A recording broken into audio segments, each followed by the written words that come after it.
Cell doors close on thousands of East Texans every year. Many of them are here for nonviolent misdemeanor crimes, like driving with a suspended license or possessing a small amount of marijuana. Alex Carey was one of them. I was sitting in front of my house watching a DVD inside of my truck, and two officers pulled up and told me to exit my truck. Henderson police officers found 2 grams of marijuana on the truck's floorboard that night in 2007. They told me I was being charged for possession of marijuana and put me in handcuffs and took me to jail. Carey spent 30 days in the Rusk County Jail. His stay cost taxpayers nearly $1,000. The arrest also took up officers' time and labeled Carey as a criminal. When it happened, it went on my record and never went off.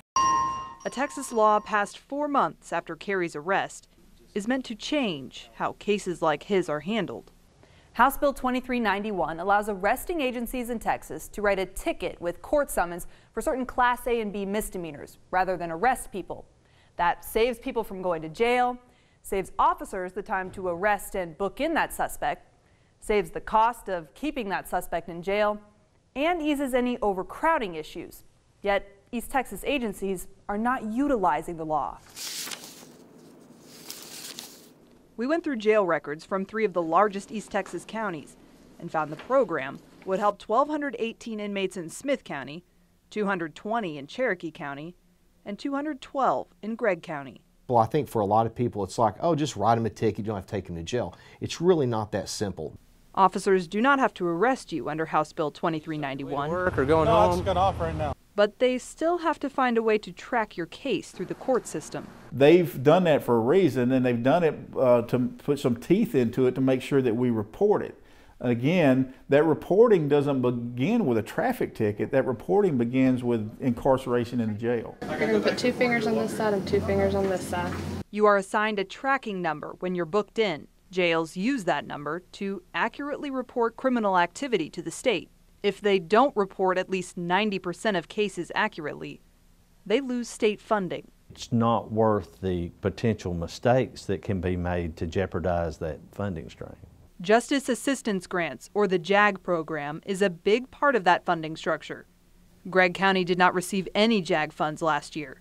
Smith County received more than $65,000. I'm good. The reason why you're being stopped. Right now, there is no way for East Texas officers to assign you a tracking number in the field. So they are trusting you to show up in court to get one if you are cited and released.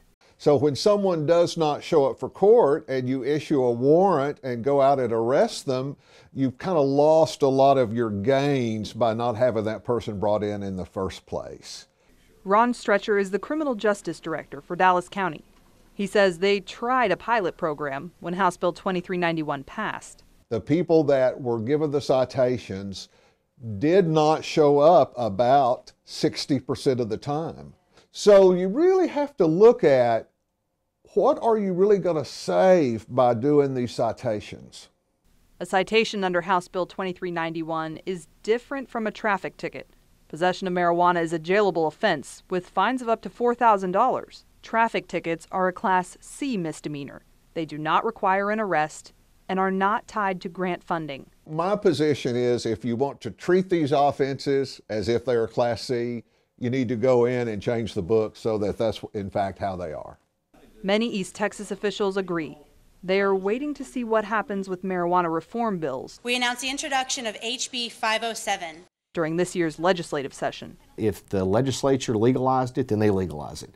And we will no longer prosecute people for possession. But right now it's against the law, and but we're still going to be fair. It's not a conversation that's really happened a lot in this area, so a lot of people are afraid to speak out. Nikki Rucker is part of a group that supports legalizing marijuana and freeing users from prosecution.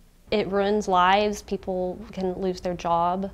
For Carey, it meant spending 30 days in jail away from his family. He didn't even realize how House Bill 2391 could have changed his case. I really am clueless to it. I have no idea. He now believes the cite and release program could save other first-time offenders a lot of pain. I'm not a bad person, and people look at that and I'm a criminal in their eyes. You know, oh, you've been arrested. You know, that's horrible. East Texas officials say they understand Carey's position, but aren't convinced a cite and release program is the answer. Lexi Cook, KLTV 7 News.